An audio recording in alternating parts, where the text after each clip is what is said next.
बहुत अभिनंदन, अभिवादन। जैसा आप सब जानते हैं, हम इस समय चौथे अध्याय का निरंतर व्याख्या कर रहे हैं। कल हमने 29वें श्लोक तक पूर्ण किया था, आज हम 30वां श्लोक लेने जा रहे हैं। जैसा कल और परसों दोनों पिछली बार भी से ये बताया गया था कि भगवान कृष्ण इन श्लोक में हमको ऐसी विधियाँ बता रहे हैं जो सामान्य रूप से हम जो जीवन जी रहे हैं उसी में थोड़ा सा परिवर्तन करके और थोड़ा सा उसके चिंतन को दूसरी तरह से ले जाकर आप भगवत प्राप्ति कर सकते हैं, यानी भगवत चिंतन से आप जुड़ सकते हैं। तो आज 30वें श्लोक में वो लेते हैं, नियमित आहार करने वाले योगी जन। नियमित आहार करने वाले योगी जन प्राणों को प्राण में ही हवन करते हैं। इस प्रकार यज्ञों द्वारा नाश हो गया पाप जिनका, ऐसे ये सब पुरुष यज्ञों को जानने वाले हैं। ये तो श्लोक का सीधा सीधा अर्थ है। विश्लेषण में इसको समझने के लिए अपना प्रयास करते हैं।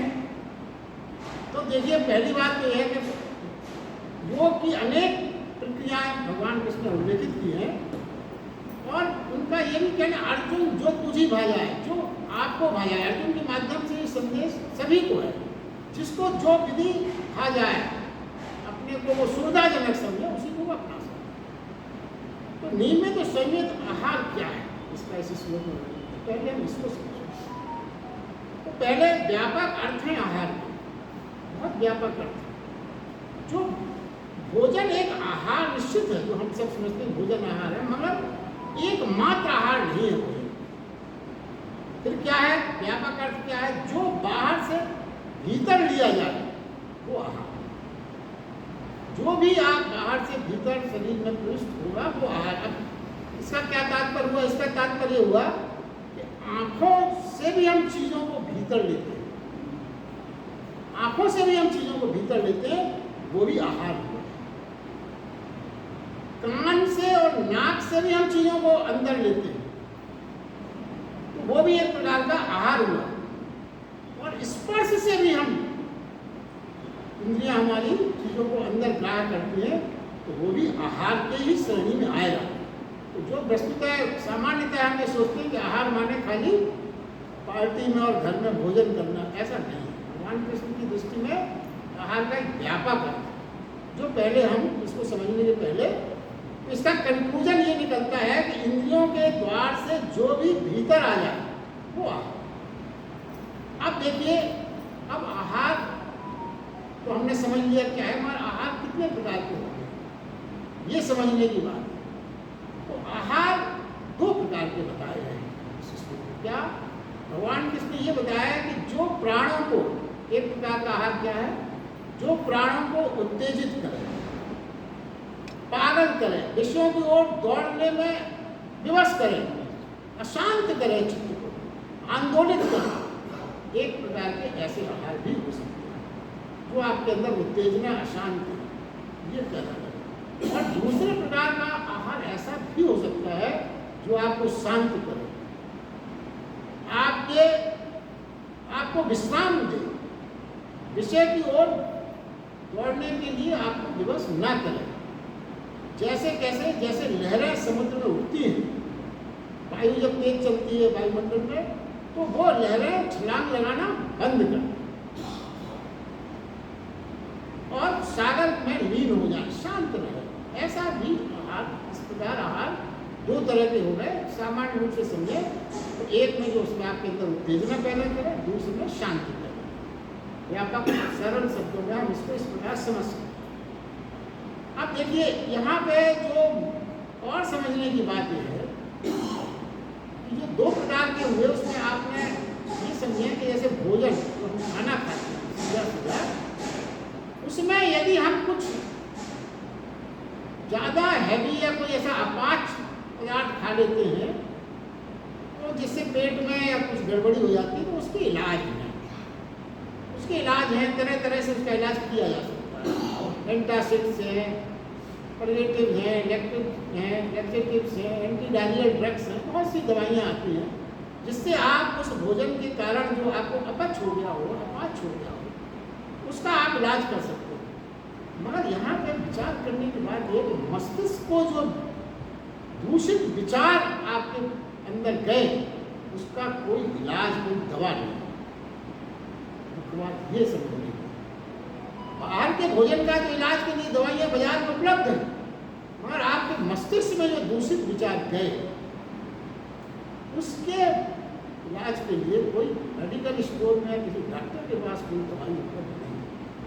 फिर देखिए, फिर संयमी और नियमी आहार के बारे में फिर क्या है, कैसे इस बीमारी से बचा जाए, ये बताने का मतलब ये है कि आपके मस्तिष्क में जो विकार है उसका इलाज करने का कोई ना कोई तरीका तो होना ही चाहिए, नहीं तो उसको आप ऐसे थोड़ी छोड़ सकते। तो तरीका क्या है वो समझिए। तरीका यह है, अपने भीतर एक एक चीज जांच पड़ताल के बाद ही ले जाना है। ये है मुख्य बात। प्रत्येक इंद्रियों पर एक आप चौकीदार बिठाना है, प्रत्येक इंद्रियों पर जहां जहां से अंदर आहार की बात की गई वहां आप एक चौकीदार बैठा दें जो ये तय करे कि क्या भीतर जाना है और क्या भीतर नहीं जाना। ये तय करें कि भीतर क्या ले जाऊंगा जिससे उसी को ले जाऊंगा, वो ये समझे। तो भीतर चित्त में उसी को ले जाऊंगा जो चित्त में मौन, गहन सन्नाटे में, शांति में, विराम में, विश्राम में हमारे चित्त को डुबोता, चित्त को प्रफुल्लित करता। अब देखिए, ये बात सुनने में आपको बहुत कठिन लगती होगी, मगर अगर आप अपने जीवन को देखें तो ये बात तो रोज आप देखते हैं। लेकिन मेरा जो भगवद गीता में विशेष बात ये रहती है कि मैं उसको जीवन से जोड़ने का प्रयास करता हूँ, और अगर आप उसको जीवन से जोड़ा देख लेंगे तो आपको बहुत आसान लगेगा। देखिए, आप ज़्यादातर लोग सोसाइटी में रहते हैं या कहीं क्लोज सोसाइटी में रहते हैं या जिनके ऐसे घर भी हैं, तो वो सब लोग कहीं ना कहीं गार्ड, चौकीदार गेट पर बैठा रहता है। उस गार्ड का क्या काम है? गार्ड का ये काम है कि कोई अवांछनीय व्यक्ति सोसाइटी के अंदर न जा पाए, बस यही काम तो आपको करना है। वहां फर्क क्या है? फर्क यह है, गार्ड अगर आपके यहाँ कोई अवांछनीय व्यक्ति सोसाइटी में प्रवेश कर गया, सीसीटीवी भी लगे हुए हैं, तो आप क्या करोगे? आप गार्ड को डांटोगे, गार्ड से एक्सप्लेनेशन होगा। कोई भी घटना अगर सोसाइटी में होती है, सबसे पहले गार्ड से ही पूछताछ होगा, सीसीटीवी फुटेज देखी जाती है, सब सावधानियां ली जाती हैं, इस बात के प्रबंधन पुख्ता किए जाते हैं कि पुनः इस प्रकार की घटना ना हो, तो कोई अवांछनीय व्यक्ति प्रवेश कर सके और वहाँ पर कोई परेशानियां लोगों को हों। मगर फर्क क्या है? आपको भी अपनी इंद्रियों में चौकीदार बिठाने वाली बात अभी थोड़ी देर पहले कही गई, मगर जो अंदर का जो चित्त है उसमें और ये बाहर जो विवरण किया गया उसमें फर्क क्या है? आप ही उसमें चौकीदार हैं, आप ही उसमें सोसाइटी है, आप ही उसमें सीसीटीवी फुटेज है, आप ही अंदर जाने वाले हैं, आप ही गड़बड़ी करने वाले हैं, जो कुछ है सिर्फ आप ही हैं। मतलब वहां तो आप उत्तरदायित्व बहुत से लोगों का फिक्स कर सकते हो, यहाँ अगर कुछ आपके दिमाग में प्रदूषण हो रहा है तो उसका उत्तरदायित्व आपका ही है मात्र। तो बदलना वहां क्या है? चौकीदार बदलने व्यवहारिक रूप में करोगे, वहां सिर्फ आपको स्वयं को बदलना, ये मुख्य बात है। तो मैं संसार में जो चीजें घटित होती हैं उसको अगर हम समझें, अगर चौकीदार ठीक काम नहीं कर रहा है तो आपके दिमाग में आना चाहिए उसी समय कि भाई हमारा दिमाग में भी तो चौकीदार की बात कही गई थी, हमने कुछ गड़बड़ तो नहीं कर। वो रिलेट करके अगर आप सोचेंगे तो आध्यात्म से आप बहुत जल्दी और आसानी से जुड़ सकते हैं। ये हमारे यहाँ हुआ बना दिया गया कि आध्यात्मिक आचरण करना बड़ा कठिन है, ऐसा तो हम तो रोज वो कर रहे हैं, सिर्फ हमारी सोच में वो चीज़ पकड़ नहीं पाती। तो वही चीज़ को भगवान कृष्ण कह रहे हैं। देखिए, भगवान कृष्ण ने एक बात यहाँ पर और कही है कि ये जितने मार्ग उन्होंने बताए, अभी पिछले कई श्लोक से चल रहा है मार्ग बताने का, वो कहते हैं कि किसी पर भी चलो, जो भी तुमको सूट करे उस पर तुम चलो, मगर बैठे मत रह जाना, बैठे मत रह जाना, चलना जरूर है तुम्हें। अगर तुम गलत भी चले तो भी कभी ना कभी सुधार करके पहुंचने की गुंजाइश तो बनी रहती है, मगर अगर तुम रुक गए, बैठ गए, सारी संभावना अपने आप हो। अगर कोई छोटा बालक एक बार गिर जाए, पहले वो घुटनों के बल चलता है, उसको खड़ा करके चलाओ, वो ये सोचा ये चलने में तो बहुत चक्कर है, मैं तो ऐसे ही ठीक। एक सज्जन थे, वो तैरने गए, तैरने में जब उन्होंने शुरू की, पहले कोशिश की, डूबने लगे, वो बाहर आ गए, और अब मैं पानी में जब ही उतरूंगा जब मैं तैरना सीख जाऊंगा, ऐसे सीखोगे, संभव नहीं है। ये विचित्र विचित्र बातें अपन करते, थोड़ी सी भी कठिनाई आई, थोड़ा सा भी हमें भ्रम हुआ, बैठ गए, कुछ नहीं करना, ये सब झंझट की काम। काय की गीता और काय की रामायण सब हम तो आराम से बैठे, झंझट में नहीं डालना, तो बड़ी उल्टी सीधी बातें बताई जाती, दिमागी सब गड़बड़ कर देती। देखिए कबीरदास जी का एक इसमें वो है, आपने सुना होगा, मैं बौरी खोजन गई रही किनारे बैठ, मैं बौरी खोजन गई रही किनारे बैठ, मैं पागल खोजन गई रही किनारे बैठ, जिन खोजा तिन पाइयां गहरे पानी बैठ। इस जमाने में लिख दिया, कुछ खोजना है तो गहरे पानी उतरना पड़ेगा। मैं गई पागल थी किनारे बैठ भी जाके मुझे कुछ मिल रहा है, चलना पड़ेगा, खुद चलना पड़ेगा। उसमें जो कुछ भी विचार के प्रदूषण दूर करना है, उसमें सिर्फ आपको ही प्रयास करना पड़ेगा, कोई और नहीं आएगा। हम और आप क्या चाहते हैं कि पंडित जी कोई कर दे, कोई कथा वाचक कर दे, कोई ज्ञान कर दे, कोई मैं तो घर में हूँ वहाँ जाप कर रहे, ये सब नहीं होगा, ये सब संभव ही नहीं है। ये सब क्या है, ये सब क्यों हो रहा है? इसलिए हो रहा है कि आप डिमांड ऐसी करते हो, डिमांड और सप्लाई का जमाना है, पब्लिक की डिमांड है ये। कोई ऐसे पंडित का ग्रुप मिले जो हमारी करते, तो ऐसे जब डिमांड हमारी बहुत ज़्यादा हो जाएगी, सप्लाई करने वाले खड़े हैं, उसका कोई वैल्यू नहीं है। अगले श्लोक में भगवान कृष्ण कहते हैं, हे कुरुश्रेष्ठ अर्जुन, यज्ञों के प्रमाण स्वरूप ज्ञानामृत को भोगने वाले योगी जन सनातन पर ब्रह्म परमात्मा को प्राप्त होते हैं, और यज्ञ रहित पुरुष को ये मनुष्य लोक में भी सुखदायक नहीं है, तो फिर परलोक कैसे सुखदायक होगा? लेकिन प्रथम बात जो उन्होंने कही, जिनका जीवन यज्ञ बन जाता है वो परमानंद को उपलब्ध हुआ। ये मुख्य बात इस श्लोक की जो प्रथम लाइन है वो यही है कि जिनका जीवन यज्ञ बन जाता है वो परमा आनंद को प्राप्त हो जाते हैं। अब पहले ये समझ लो कि जीवन यज्ञ बनने का क्या तात्पर्य है, जीवन यज्ञ बनने की जो बात कही है उसको मैं क्या बताना चाहते हैं, तो ये बता रहे हैं कि देखिए बहुत सरल सी बात है। वो कहते हैं कि जीवन जब तक वासना मतलब इच्छाएं और अहंकार के पास घूमता रहता है, जब तक यज्ञ नहीं हो सकता। हमारा जीवन जब तक इच्छाएं, वासनाएं और अहंकार के बीच घूमता रहेगा, हमारा जीवन यज्ञीय जीवन नहीं हो सकता। और जब प्राणी की वासना को छीनकर स्वयं के पास नहीं, परमात्मा के पास परिवहन करने लगता है, वासना और अहंकार को शून्य करके, तब आपका जीवन यज्ञ। जब तक आप इस संसारिक इच्छाएं और इसमें पड़े रहेंगे, अहंकार से घिरे रहेंगे, जब तक आपके जीवन में यज्ञीय जीवन, परमार्थ के कार्य, अच्छे कार्य और यज्ञीय जीवन का मतलब यज्ञ करने में आपका पूरा जीवन ही यज्ञ हो जाएगा, निष्काम भाव से अगर आप जीवन बना देखिए। अब देखिए यहाँ पर जो कुछ बातें जो इस जीवन में हम रोज करते हैं, इसका मतलब क्या हुआ कि हम परमात्मा के पास परिवहन करें, मतलब परमात्मा को हम अपने जीवन का केंद्र बना के उसकी जो क्षेत्र है, उसका जो ओरा है, जैसे आप किसी संत के पास जाते हैं, किसी तीर्थ में जाते हैं, तो आप में एकदम से कुछ शांति डेवलप हो जाती है, कुछ आपको अच्छा लगने लगता है, प्रफुल्लता से आने लगती है। संत के पास आप किसी सबने अनुभव किया होगा, क्यों होता है? क्योंकि उस समय आप उस संत के ओरा के अंदर चले गए, संत के अंदर। तो ये कह रहे हैं कि आप अपने जीवन में ये प्रयास करें कि परमात्मा को केंद्र माने और उसकी परिधि में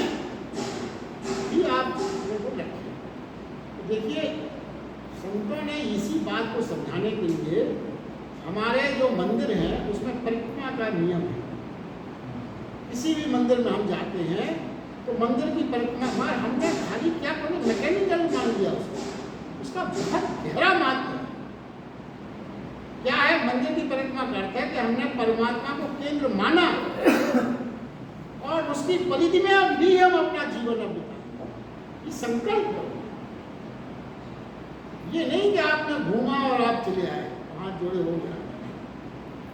ये संकल्प लेने की भावना आपको वहां रखना है कि हमने अब परमात्मा को केंद्र माना और उसकी परिधि में अब हमें जीना है, उसकी परिधि में ही हमें जीना है। ये है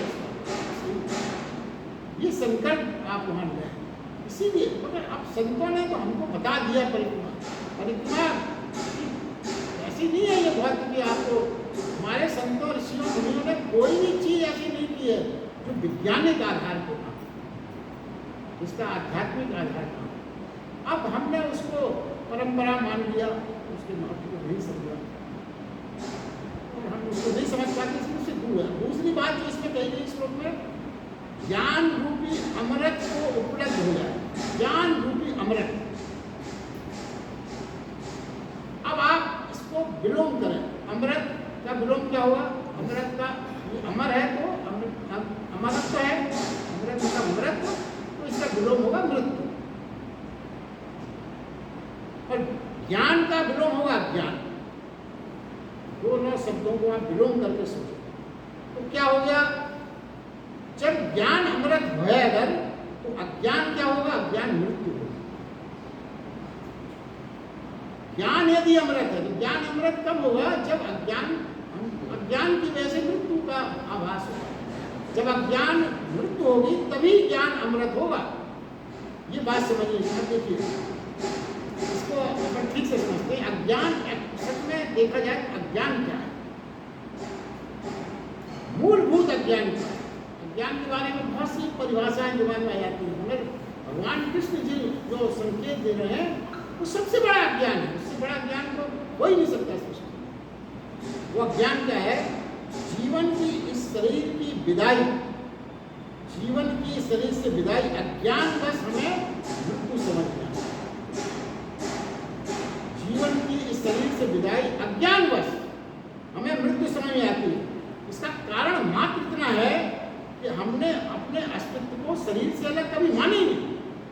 हमने कभी ये माना ही नहीं कि हमारा अस्तित्व और शरीर दोनों में से कुछ अलग अलग है। बस एक ही चीज हम जानते हैं, शरीर बस। शरीर से शुरू बात और शरीर पे खत्म बात। इसके अलावा हमारी परिकल्पना में कुछ आते ही नहीं। और वो कहते हैं यही सबसे बड़ा ज्ञान है। देखिए जरा सोचिए, रोज जो आप देखते हैं, आप किसी बल्ब को बुझा देते हैं तो बल्ब बुझने से बिजली मर थोड़ी जाती है। बल्ब का बुझना मृत्यु थोड़ी है। मगर क्या है, सिर्फ इतना हुआ, बिजली बंद नहीं, बल्ब बुझने से क्या हुआ? जो प्रकट था वो अप्रकट हो गया। बिजली जल रही है तो बिजली प्रकट है, बिजली बंद की, बल्ब बुझ गया तो बिजली है मगर अप्रकट हो गई। बस इतना ही तो हुआ। ऐसा नहीं है कि बिजली मर गई, समाप्त हो गई। ना, बिजली तो है मगर पहले प्रकट थी, अब अप्रकट हो गई। मगर शरीर ही मैं हूँ, मैं शरीर ही हूँ, ऐसा अज्ञानी मानता है। तो ऐसा क्या होता है कि जब शरीर समाप्त हो जाता है, जलाने योग्य हो जाता है, तो अज्ञानी और हम निष्कर्ष ही निकालते हैं मर गए। ये अब देखिए डेली के एक्सपीरियंस में अगर आप बात करें तो मान लीजिए आपके मोहल्ले में कोई रमेश चंद्र नाम के व्यक्ति रहते हैं और कोई आपसे आके सुबह ये कहे कि रमेश चंद्र जी चले गए। आप जाते हैं रमेश चंद्र के घर, रमेश चंद्र की डेड बॉडी पड़ी है। रमेश चंद्र तो ये है, कहाँ चले? अरे मैं तो यही हमेशा रमेश चंद्र जी कहता रहा, ये तो ये लेटे हुए हैं।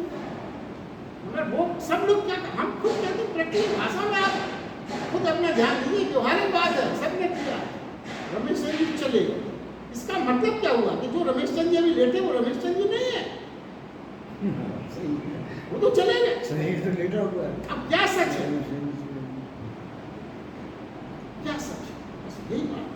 वो रमेश चंद नाम तो हमने दिया था उनको, वो तो कुछ और ही था, चले गए तो उनके साथ वो सब चले गए, क्योंकि उनके साथ जो जब वो थे कुछ था उनके साथ, जब ही तो रमेश चंद नाम दिया था, वो नहीं रहा।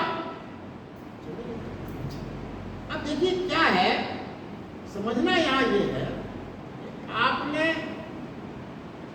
किसी ने जो मृत्यु के समय चारों तरफ खड़े थे, क्या कुछ चीज निकलते देखी, क्या चला गया?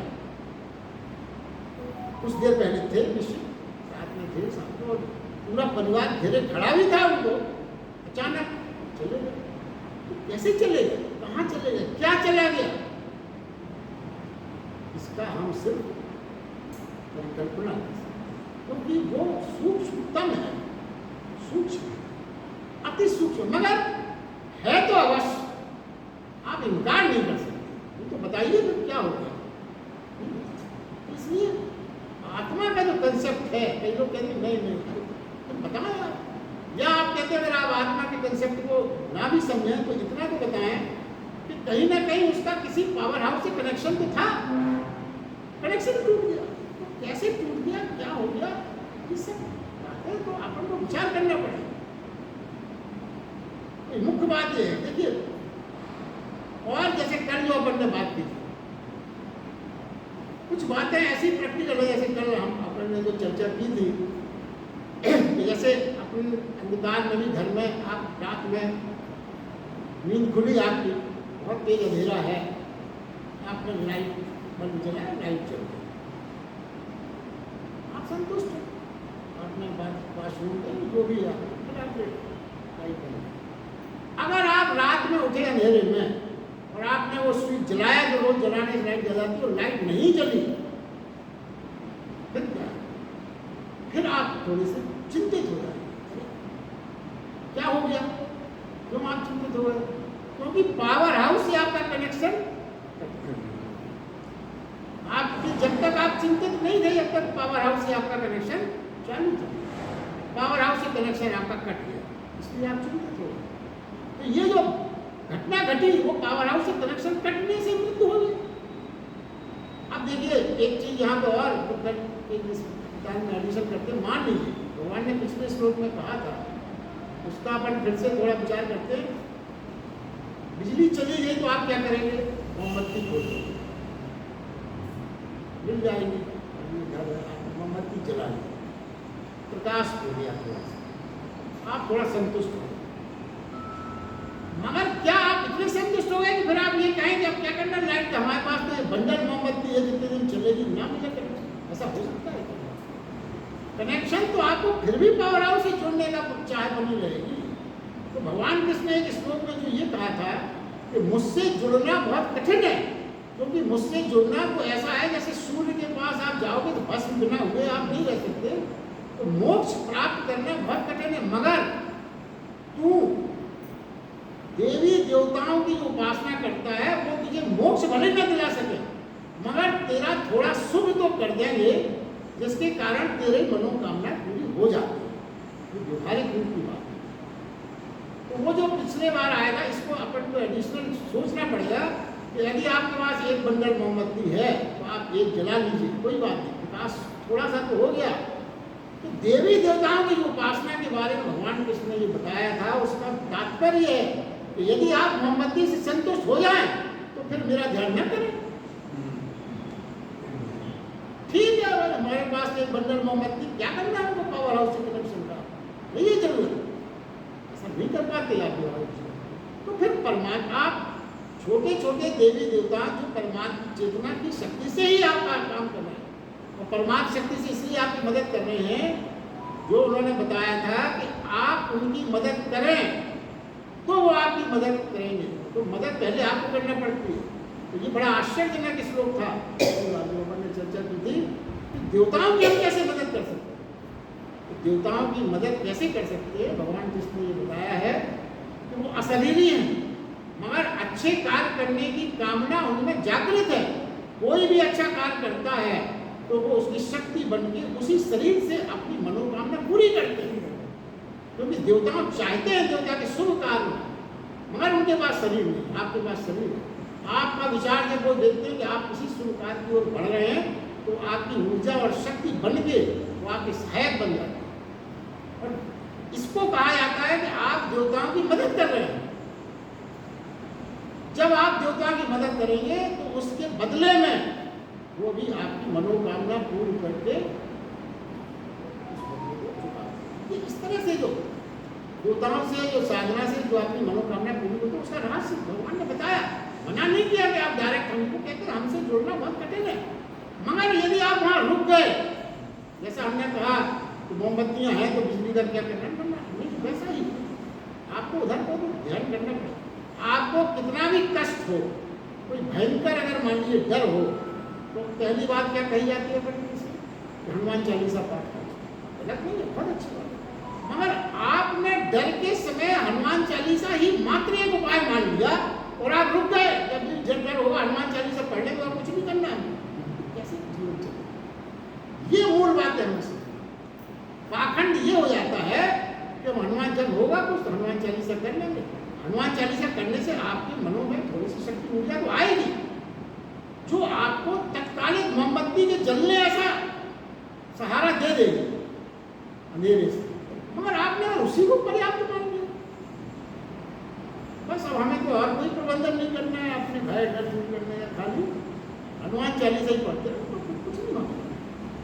ये छोटी छोटी बातें जो हमारे जीवन में रोज घटित हो, यदि हम इनको जीवन में उतार लें तो हमको आध्यात्मिक बात समझने में कोई कठिनाई नहीं। ये बात समझ लीजिए। अब देखिए एक बात जो यहाँ पर और है समझ लीजिए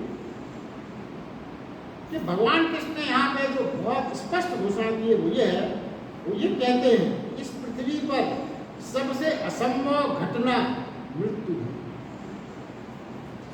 सबसे असंभव घटना हो नहीं सकती, कभी नहीं हुई और कभी भी नहीं होगी। ये लेकिन रोज हम प्रतीत करते हैं, क्यों? रोज हमें प्रतीत होती है जो घटना, वो कहते हैं हो ही नहीं सकती, है नहीं, ना कभी होगी। मरता हुआ हमें दिखाई पड़ता है क्या? देखिए क्या मरता दिखाई पड़ता है? प्राण जो जड़ था शरीर, उसकी क्या मृत्यु? जड़ था, उसकी क्या मृत्यु?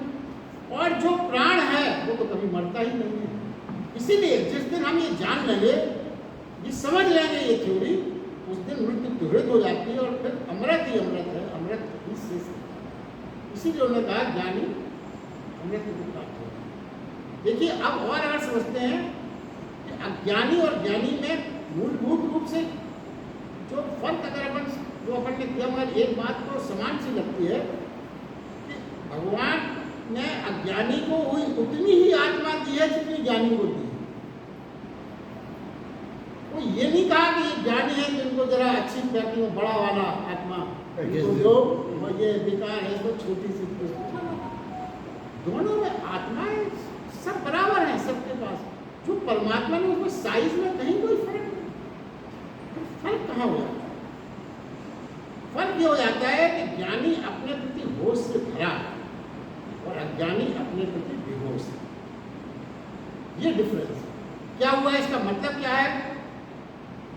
हम आत्मा तो है, अपने होने का हमें पता। अज्ञानी भी ये तो मानेगा कि हम हैं, इसका मतलब आत्मा तो है तभी तो हम जीवित हैं। इतना तो वो समझ जाता है, क्योंकि हम जीवित हैं इसलिए वो मान लेगा कि हाँ आत्मा तो है हमारे पास, तभी तो हम जीवित हैं। लेकिन हम क्या हैं ये उसे पता नहीं, स्वयं का पता नहीं। मैं कौन हूँ ये वो नहीं जानता। हूँ मैं क्या हूँ ये नहीं पता। अपने होने का पता है मगर ये पता नहीं कि क्या है। और ज्ञानी में क्या है? होने का पता है और यह भी पता है कि मैं क्या हूँ, कौन हूँ। आत्मा दोनों में समान है, मगर अज्ञानी ये नहीं जानता मैं कौन हूँ और ज्ञानी ये जानता है कि मैं कौन हूँ। This is the only difference.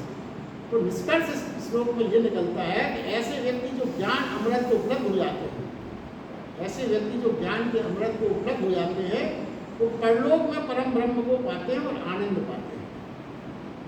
अब परम परम ब्रह्म को ये ना समझें कि परम ब्रह्म कोई मृत्यु के बाद बाहर कोई स्पेशल जगह है, शहर है, वहाँ चल जाए। भ्रामक सोच है। परलोक आपके भीतर है और लोक बाहर है। और सच्चा आनंद वही है जो आपको जब भीतर से उपजता है, वही आनंद स्थायी है, शाश्वत है, अनादि है और वास्तविक है। और संसार से जो उपलब्ध आपको आनंद होगा, वो चूंकि संसार क्षण भंगुर है, वो आनंद भी क्षण भंगुर ही होगा।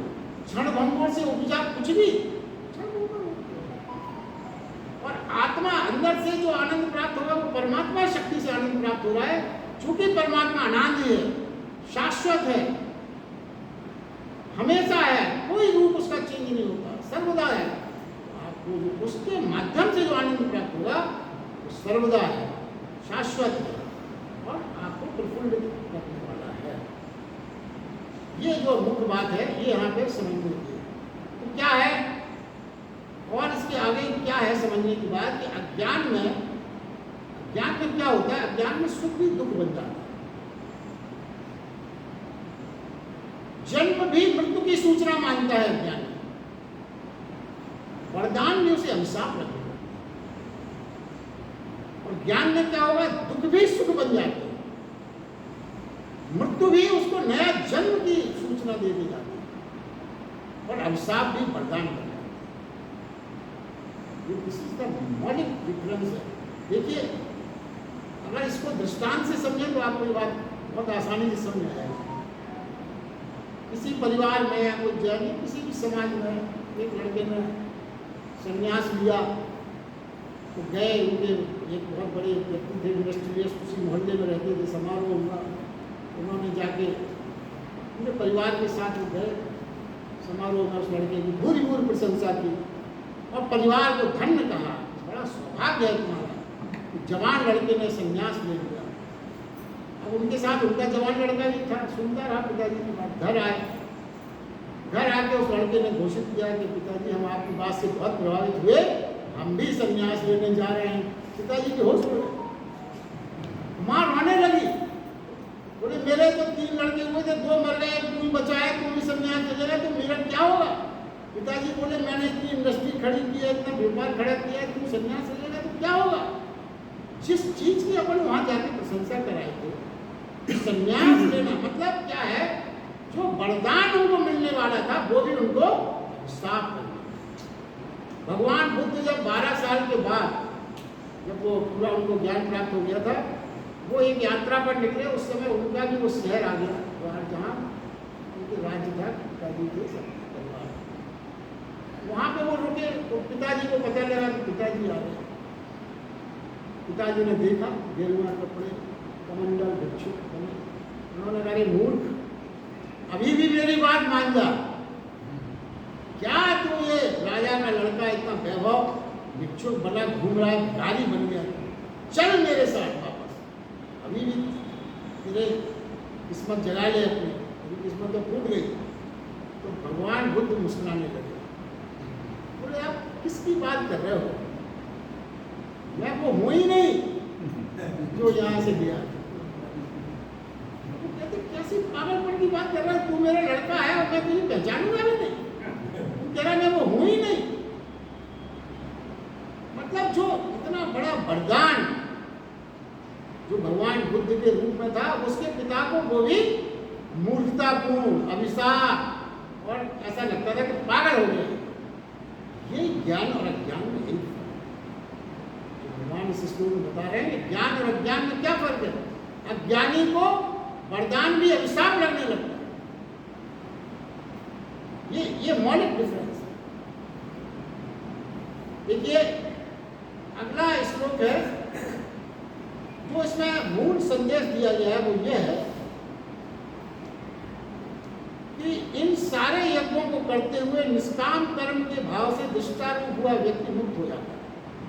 देखिए क्या मतलब हुआ? इसका कंक्लूजन ये है कि जीवन के समस्त कर्म जो भी हम करते हैं, कामना के आधार पर नहीं, निष्कामना के आधार पर होने चाहिए। ये होगा घोषणा। जीवन के जो भी आपके कर्म है, वो कामना के आधार पर नहीं, निष्कामना के आधार पर होना चाहिए। देखिए, इसका तात्पर्य क्या, क्यों मना किया गया, ये हमें समझना है। पहले जो कामना के आधार पर जो कर्म, मतलब सकाम कर्म उसको कहते हैं, एक निष्काम कर्म और एक सकाम कर्म। तो ये जो पहले वासना और उसकी चाहत और इसके कामना के हिसाब से जो कर्म है उनको अपन सकाम कर्म कहते हैं। तो सकाम कर्म को समझते हैं पहले। सकाम कर्म क्या है? जब तक पूरा नहीं होता, जब तक पूरा नहीं होता सुख की आशा रहती है, तभी तो हम कर रहे हैं सकाम कर्म। हम जब ही करेंगे जब हमें उस काम को करने में सुख की आशा हो, तभी तो करेंगे। मगर होने पर दुख के फल ही पूरा होने। आज तक सकाम कर्म करके कोई आदमी किसी न किसी, भले थोड़ा देर लगे समझने में या उसको घटित होने में, मगर मिलता हमेशा दुखी है उसको। देखिए, हम सकाम कर्म का पूर्ण अनुभव है तो आप अगर आप देखें कि हम जो भी कर्म करते हैं वो सब सकाम ही होते हैं। चाहे अपन प्रेम करें, चाहे मित्रता करें, चाहे व्यापार करें, इवन यहाँ तक मंदिर जाना भी हो, प्रार्थना हो, सभी कृत्य हमारे वर्तमान में जीवन में अगर आप सच्चाई और ईमानदारी सोचें तो सभी कृत्य हमारे सकाम कृत्य ही हैं। तो जब भी आप कामना के फूल तोड़ना चाहेंगे, सकाम कर, जब भी आप कामना के फूल तोड़ना चाहेंगे, निश्चित मानिए कि आपके हाथ में कांटे ही आने वाले। ये समझने की बात है, जो गहराई की बात है। मगर हम समझते ही नहीं है। कांटे आए एक बार तो अपन क्या सोचते हैं, इस पेड़ में कुछ गड़बड़ी है, दूसरे पेड़ को देखते हैं, वहां पे फूल तोड़ने में कुछ गड़बड़ी हो रही है, अपन नहीं मानते। दूसरा पेड़ देखते हैं, इसमें कुछ कांटे जाते हैं, इसमें होता नहीं। हमेशा आपका कुछ ना कुछ आपको कष्ट ही मिलने वाला है सकाम कर्म के बाद।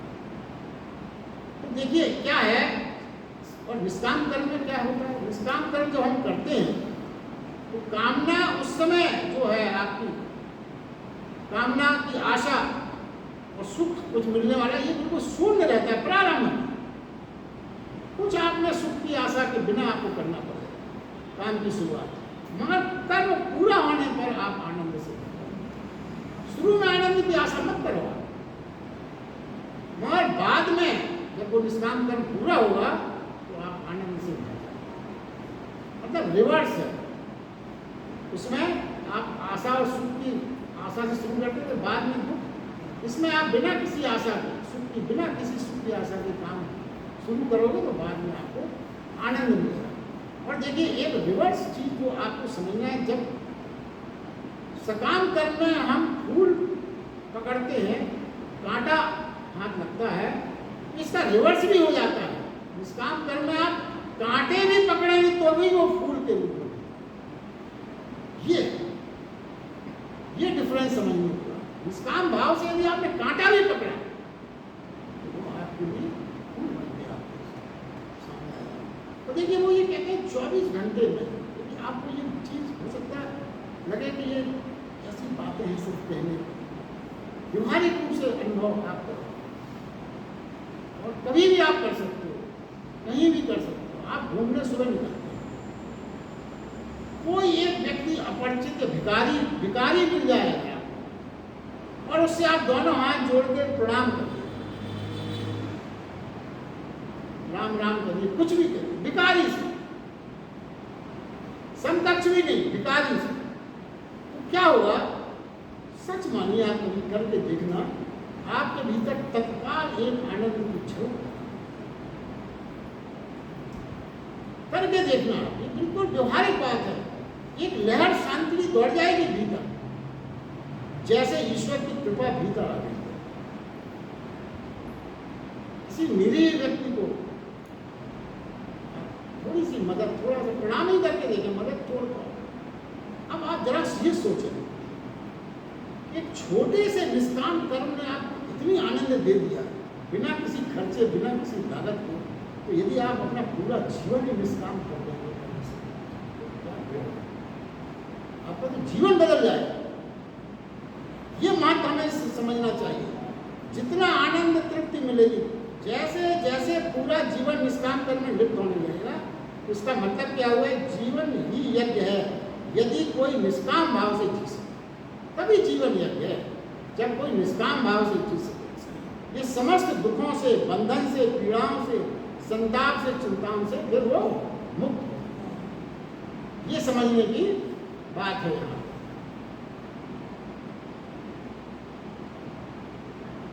एक श्लोक अपन और ले सकते हैं। देखिए क्या है,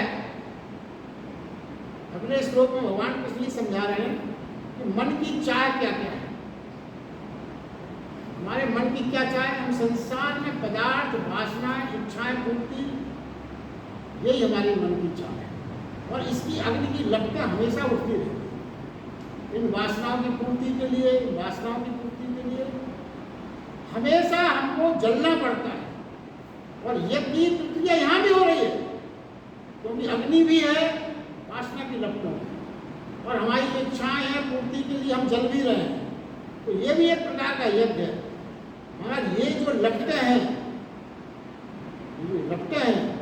तो उसका यदि आप कहीं बराबरी करें तो ये लपटें चिता ऐसी है।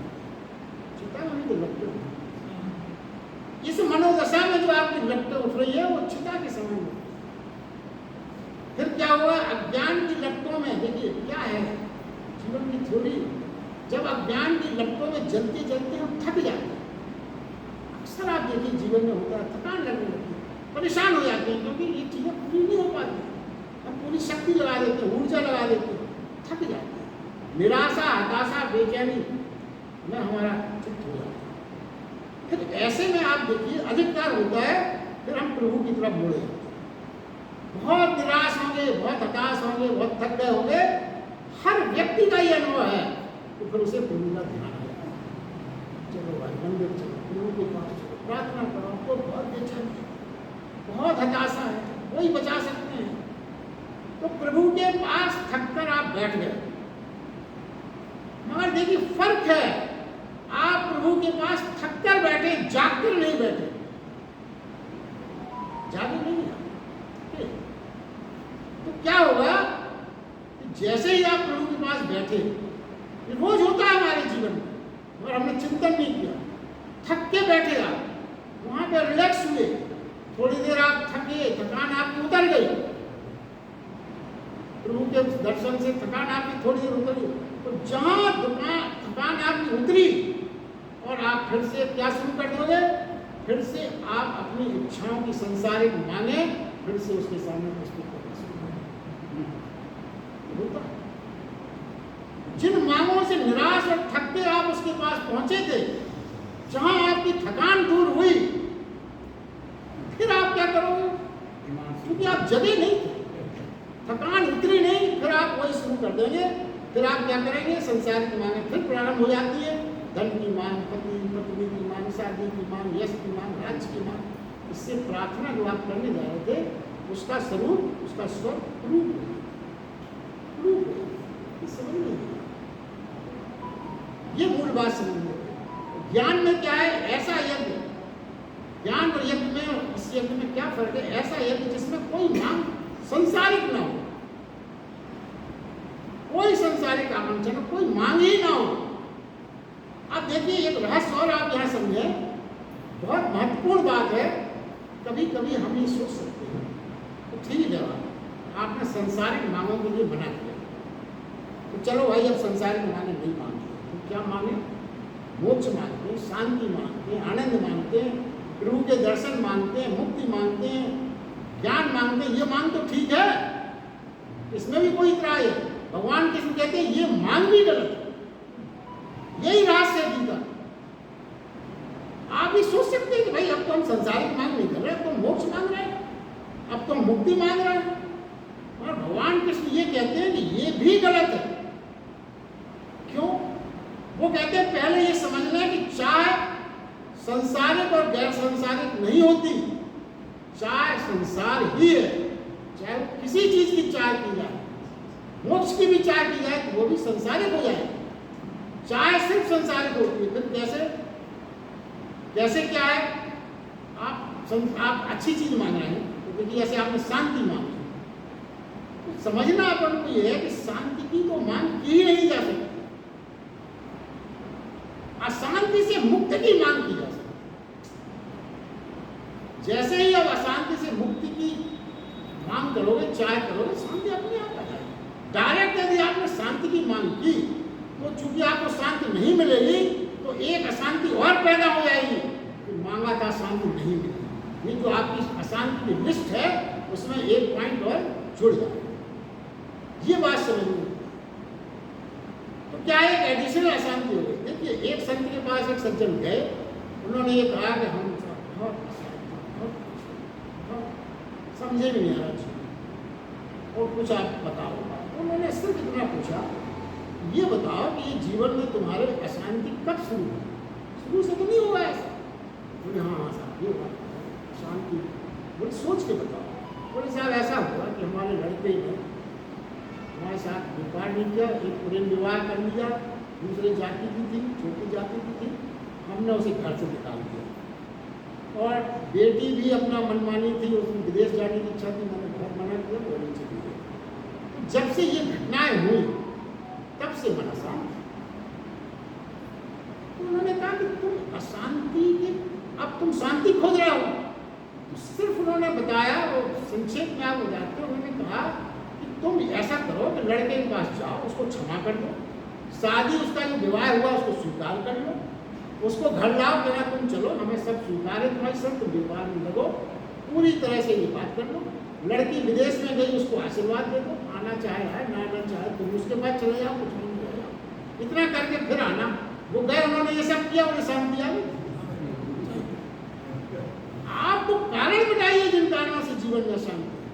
हम क्या करते हैं, अशांति को तो हम मानते नहीं, हमने कुछ गलत किया। देखिए ये भाव, ये अशांति हमने खुद पैदा की। जब आपने अशांति जीवन में खुद पैदा की, उसको समाप्त कर दीजिए, शांति लौट आई। ना ना ना, हमें डायरेक्ट शांति चाहिए। ये मिस्टेक हो जाती है, ये समझने की बात है। तो इसी प्रकार वो कहते हैं कि मोक्ष मांगा नहीं जा सकता। जब तक मांग है, जब तक बंधन है। और बंधन और मोक्ष का क्या संबंध हो सकता है? जब तक मांग है, जब तक बंधन है, बंधन और मोक्ष का कोई संबंध नहीं हो सकता। बंधन न रहे तो मोक्ष तो आपके दरवाजे पर है, बंधन ही तो समाप्त करना। और आपने मोक्ष मांग के बंधन पैदा कर दिया। तो परमात्मा की क्या है ये समझें कि चाय ही तो परमात्मा हमारे बीच में बाधा है। क्यों? चाय ही तो तनाव, असंतोष, अतृप्ति पैदा करती है।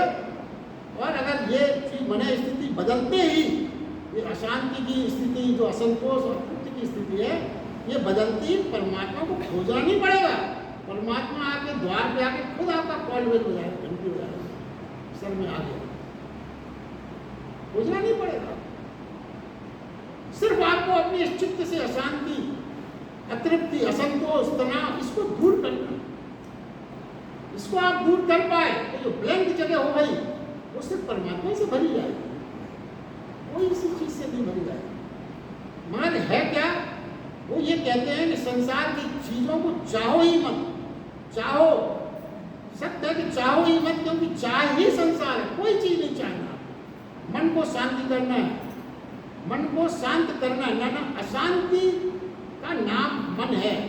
मन को तो खत्म हो जाएगा। आप कहते हो मन को शांत करना, तो मन ही तो अशांत है, मन तो रहेगा ही नहीं, फिर मन को क्या शांत करोगे आप? कहते हो तूफान आने के बाद तूफान शांत हो गया, तो ये तो शाब्दिक अर्थ ही गलत है। तूफान कैसे शांत हो सकता है? तो ये जो छोटी छोटी बातें हैं, तूफान कैसे शांत हो सकता है? तूफान शांत, अरे दोनों अलग अलग बात है। हम क्या कहते हैं, और ये रोजमर्रे में हमारे जीवन में समझ नहीं पाते। तूफान शांत हो गया, समुद्र में तूफान आया, हम कहेंगे तूफान शांत हो गया। समझे, तूफान शांत कैसे हो सकता है? होता ही नहीं है। मतलब तूफान मर गया, तूफान चला गया। ये है मुख्य बात। जब चाय, जहाँ चाय नहीं होगी वहीं होगा परमात्मा। तो क्या है, अंत में छोटी सी बात और रह गई, 2 मिनट और लगेगा। प्रार्थना मात्र धन्यवाद के लिए, मांगने के लिए नहीं। ये जीवन का सूत्र है। हमें अपनी प्रार्थना को सिर्फ धन्यवाद देने के लिए करना है। समझे, हमें नेत्र प्रभु को देखते हैं। हमारे साथ क्या दिक्कत है कि हम जब मंदिर जाते हैं तो नेत्रों से तो हम प्रभु को देखते हैं, मगर उस समय हमारा मन क्या कर रहा होता है? मन मांगों की लिस्ट तैयार है। हम देख तो प्रभु को रहे हैं, मन मांगों की लिस्ट बना रहा है। आ गए हो साहब के पास, क्या क्या बात करना है बताएं। और क्या है, हम हाथ जोड़ते हैं मांग के लिए। मांग और प्रार्थना का कोई मेल नहीं, समझिए। मांग और प्रार्थना कोई, ये तो एक शिकायत का शालीन तरीका है जो आप उस समय खड़े हैं ना प्रभु के पास, वो शिकायत करने का परमात्मा को आप क्या, परमात्मा को क्या करना चाहिए, या आप उनको गाइड कर रहे हैं। ये करो ये करो ये करो, आप गाइड कर रहे हैं उनको। अभी सोचिए आपकी मनस्थिति कितनी हास्यास्पद मनस्थिति, और आप गाइड कर रहे हैं। आप क्या कह रहे हैं उससे, आप कह नहीं रहे हैं, मन में क्या भाव है, अरे हे ना समझ, मेरी योग्यता देख, तू समझ ही नहीं रहा है, मुझे ये मिलना चाहिए ना, तुमने मेरे पड़ोसी को दे दिया, सब मुझे मिलना चाहिए था, मुझे तुमने छोटा सा क्लर्क बना दिया, मुझे IAS बनना चाहिए था, तुझमें कोई समझ ही नहीं है, ना समझ है, तू मेरी योग्यता नहीं पहचान पा रहा, तो ये मैं कैसे समझदार मान, बताइए। ये हम कहते हैं भगवान से।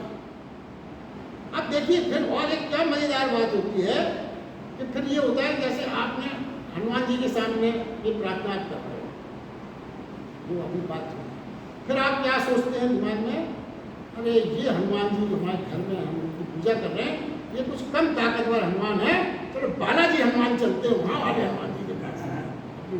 क्या है ये सब? अरे हनुमान से आप, हनुमान को भी आपने छोटा बड़ा कर दिया। अरे हनुमान तो हर जगह एक से हनुमान है, कैसे संभव है ये सब बात? तो ज्ञान यज्ञ की चेतना निर्मूल ज्योति प्रज्वलित होती है, उसमें वासना और कामना का धुआं नहीं होता, मांग नहीं परम तृप्ति जो है आपके पास, उसके साथ ही सामंजस्य तालमेल करना, यही ज्ञान है। अज्ञान बंधन है तो ज्ञान मुक्ति है, अज्ञान विवृता है तो ज्ञान स्वास्थ्य है। स्वास्थ्य का मतलब, ये स्वास्थ्य का जो हिंदी में स्वास्थ्य है, इंग्लिश में हेल्थ नहीं, स्वास्थ्य का मतलब है स्वयं में ठहर जाना, स्थिर हो जाना। और स्वयं में ठहरता कौन है, जिसके अंतस में कंपन न हो, इच्छाओं का कंपन न हो, हवा का झोंका न लगे, ज्योति निष्कंप रहे। तो वासनाग्रस्त व्यक्ति जो होगा वो मृत्यु से भयभीत रहेगा, और वासना से मुक्त व्यक्ति होगा वो निर्भय रहेगा, उसके अंदर किसी प्रकार का कंपन नहीं होगा। तो ज्ञान परम मुक्ति है, ज्ञान परम स्वास्थ्य है, उसी को उपलब्ध होगा जो वासना की मांग चाह से मुक्त हो जाता है। और यह ज्ञान यज्ञ ज्योति से यही गुजर कर व्यक्ति शुद्ध सोना हो जाता है और प्रफुल्लता को पाता है। आज के लिए बस इतना ही, धन्यवाद।